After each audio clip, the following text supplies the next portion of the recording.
الحمد لله رب العالمين والعاقبة للمتقين والصلاة والسلام على رسوله محمد وعلى آله وأصحابه ومن تبعهم بإحسان إلى يوم الدين.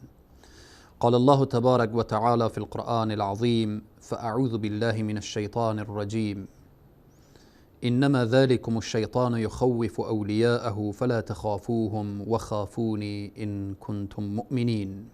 صدق الله العظيم.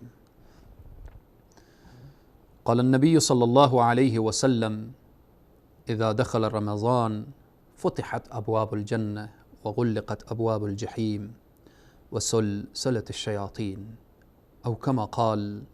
صدق النبي الكريم صلى الله عليه وسلم. خدمت همه عزیزان و بزرگواران صائمین ماه مبارک رمضان، شب زنده‌داران ماه مبارک رمضان، بندگان محبوب الله سبحانه و تعالی، السلام علیکم و رحمت الله تعالی و برکاته.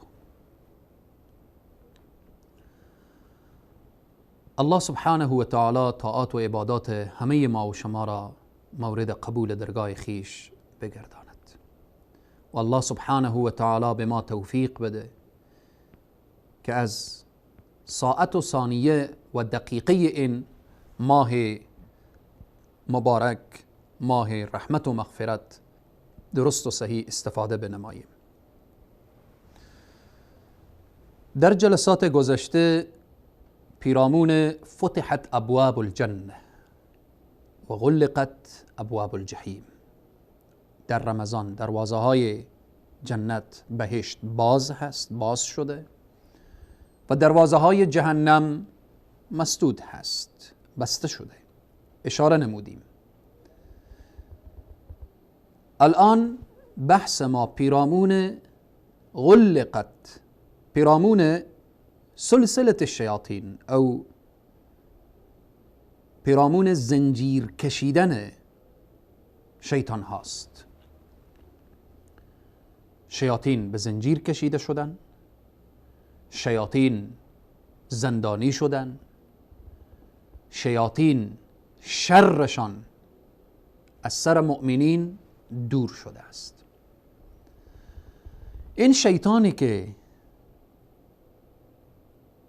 در 11 ماه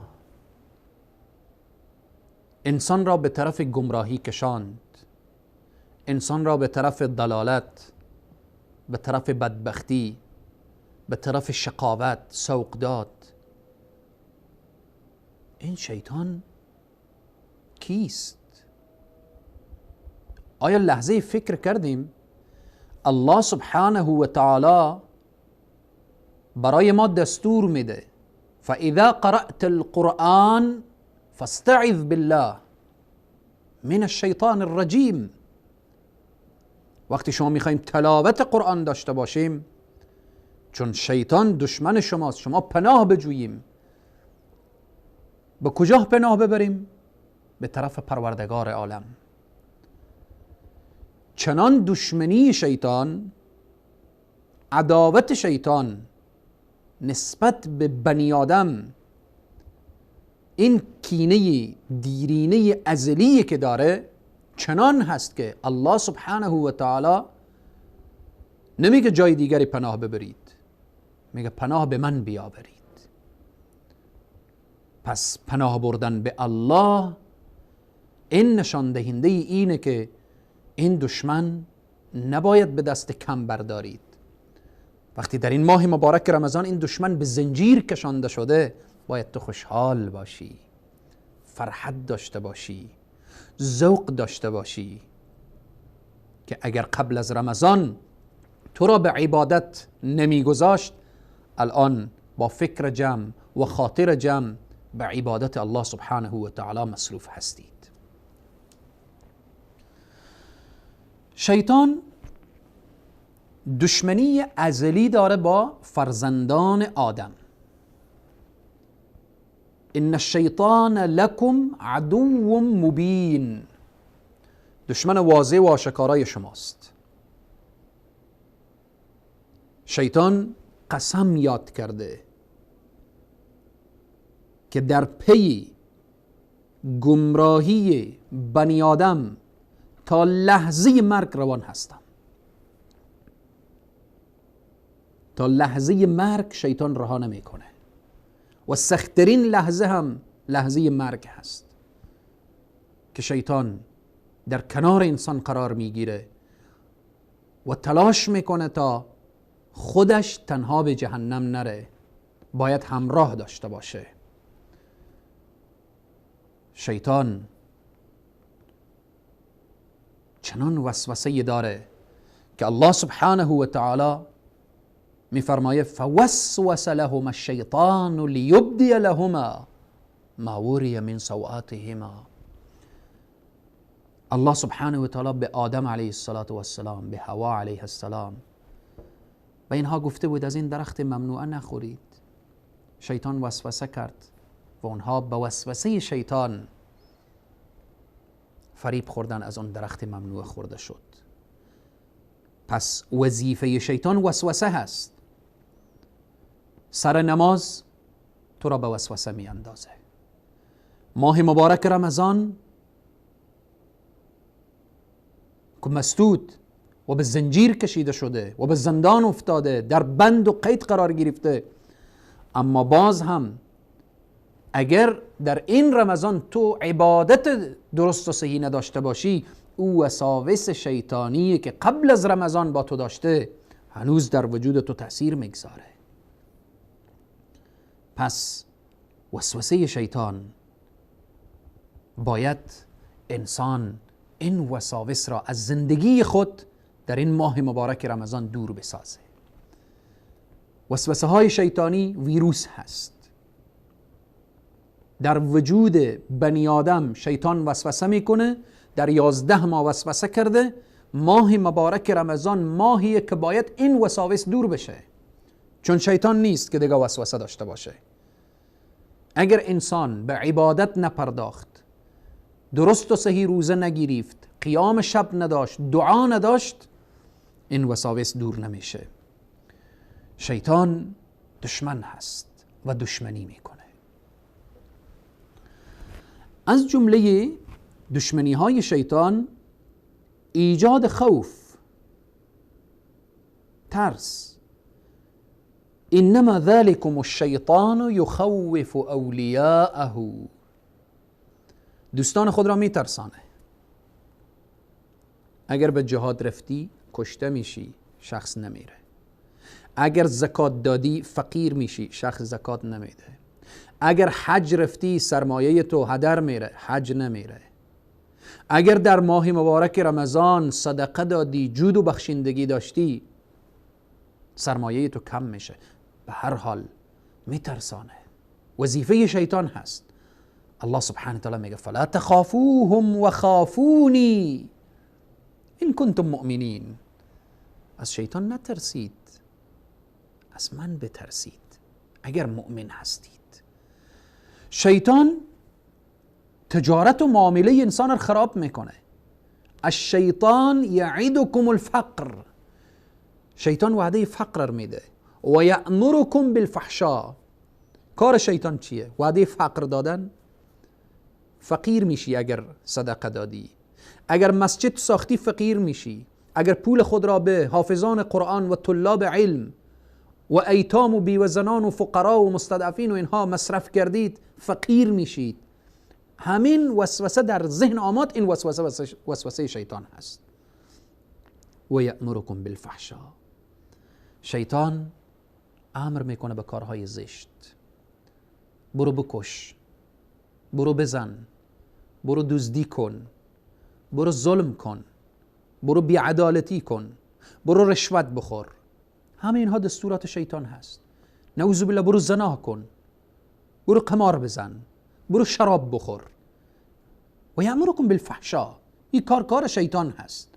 الله سبحانه و تعالی این دشمن بزرگ را در این رمضان سلسله الشیاطین به زنجیر کشانده شده. این را به زنجیر کشانده تا تو راحت باشی، عبادت الله را راحت انجام بدهید. همچنین شیطان دستور میده به اسراف، به تبذیر.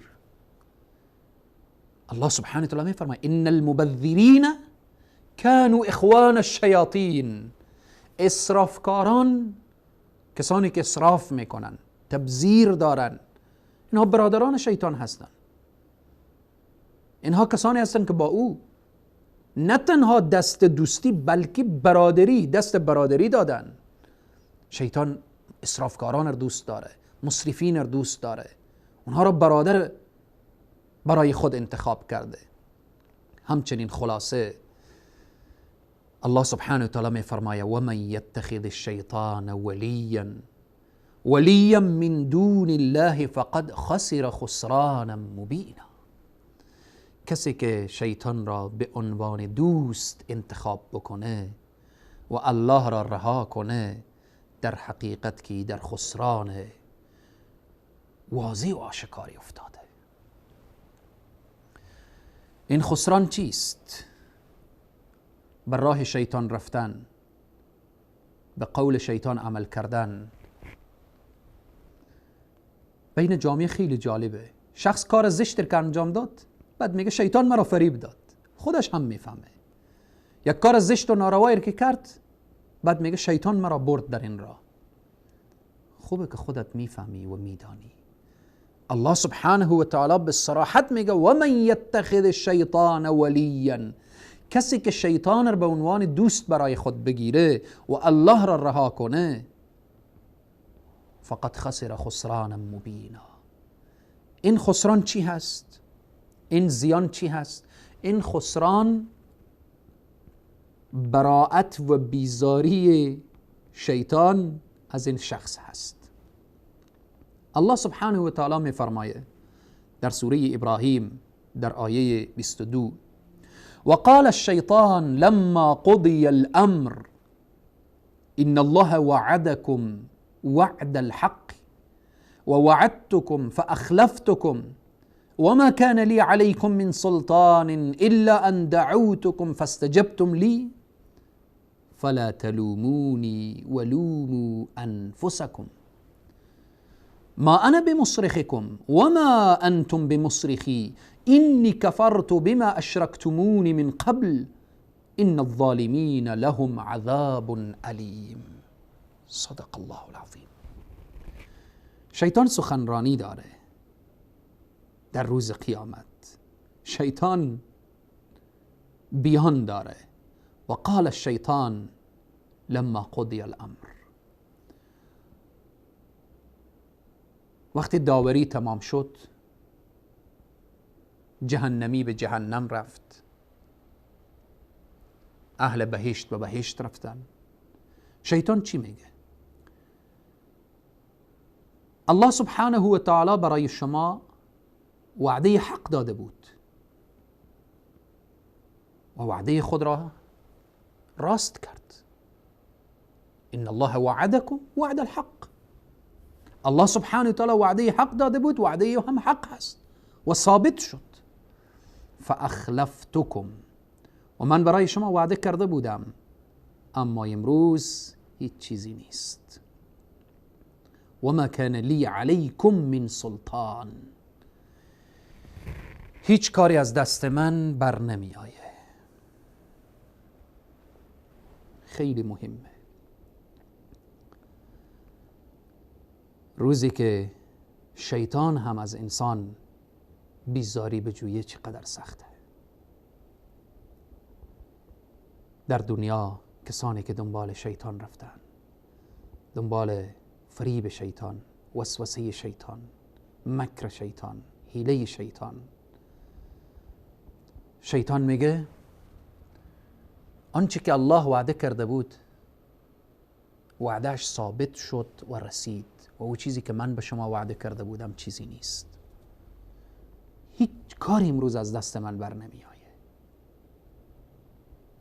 همه او را ملامت میکنن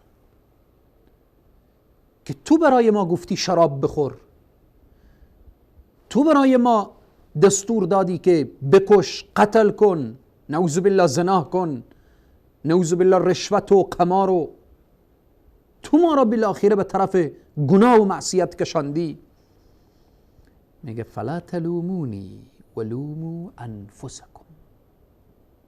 فلا تلومونی، مرا ملامت نکنید، خود شما نفس خود را ملامت کنید.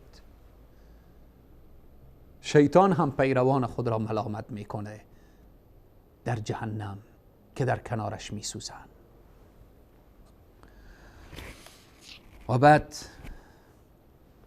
میگه ما انا بمصرخکم و ما انتم بمصرخی. امروز نه من فریاد رس شما هستم و نه شما فریاد رس من. اینی کفرت بما اشرکتمونی من قبل، همانا من از این که مرا پیش از این شریک خدا ساختید بیزار هستم. هرچی اطاعت از من کردید من از شما بیزارم. لا اله الا الله، لا اله الا الله.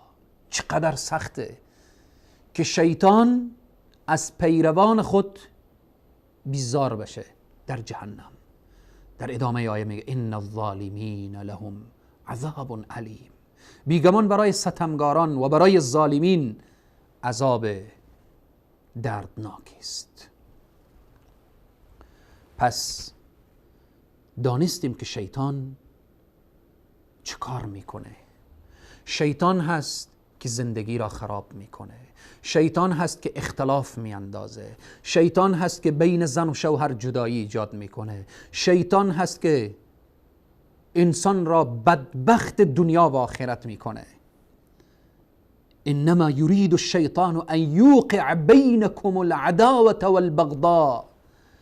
شیطان هست که بین شما عداوت ایجاد میکنه، دشمنی ایجاد میکنه، قهر و غضب به وجود میاره. پس باید همیشه به الله پناه بجوییم. این شیطان، این دشمن بزرگ، دشمن واضح و آشکارا، الله سبحانه تعالی در این ماه مبارک رمضان او را به زنجیرها کشیده تا تو الله را به راحتی عبادت کنید. دشمن نیست، حرکت بکن به سوی الله. دروازه های جهنم مسدوده، حرکت بکن به سوی الله. دروازه های جنت باز مفتوح، حرکت بکن. جنت باز دروازه هایش، جهنم مسدود، شیطان به زنجیر کشیده شده، حرکت بکن به سوی پروردگار عالم. شیاطین جنی به زنجیر کشیده میشه، اما متوجه باشید که شیاطین انسی به زنجیر کشیده نمی شود. شیاطین انسی کیست و کیا هستند در ماه مبارک رمضان؟ رسانه هایی که می بینیم، رمضان ماه قرآن، ماه صیام، ماه عفو، ماه توبه، هنوز بعضی رسانه ها می بینیم که رقص، پایکوبیه. هنوز می بینیم که فیلم های مبتذله. این اشخاص شیاطین انسی هستند. اینها کسانی هستند که کار شیاطین جنی را هم پیش می برند. اگر اینها توبه نکنن چقدر عذاب سخت دامنگیر اینها میشه. چقدر کسانی که حتی در رسانه ها کار میکنن، شاید روزه داشته باشن، باز هم به برنامه های مبتذل کار کنن، برنامه هایی که از اون برنامه ها بوی ربا هست، بوی قمار هست، بوی فسق و فجور هست، کار کنن. اینها کسانی هستند که از اون روزه خود جز عطش و جز گرسنگی دیگه بهره نمی برن. الله سبحانه و تعالی بر همه ما توفیق بده که از شیاطین جنی و انسی به خدا پناه ببریم. الله توفیق بده به جوانانی که در رسانه ها کار میکنن، خصوصا در دهه اخیر ماه مبارک رمضان، شبهای قدر، شبهای با خیر و با برکت، اینها اعلانات شبهای عید، برنامه های مبتذل خود را میگذارن. الله توبه نصیب ایشان و نصیب همه ما داشته باشه. الله سبحانه و تعالی جامعه ما را از گزند و آفات شیاطین جنی و انسی حفظ بفرمایه. قل اعوذ برب الناس ملك الناس اله الناس من شر الوسواس الخناس الذي يوسوس في صدور الناس من الجنة والناس. از این سوره دانستیم که شیاطین جنی و انسی وجود داره در رمضان. اگر شیاطین جنی به زنجیر کشیده میشه، ولی شیاطین انسی کار میکنه که الله ایشان را به برکت ماه مبارک رمضان هدایت کنه. اگر قابل هدایت نیستن، الله شرشان را از سر امت اسلامی دور بسازه. تا برنامه بعد همه شما را به خداوند کریم و رحیم می سپارم. و السلام علیکم و رحمت الله تعالی و برکاته.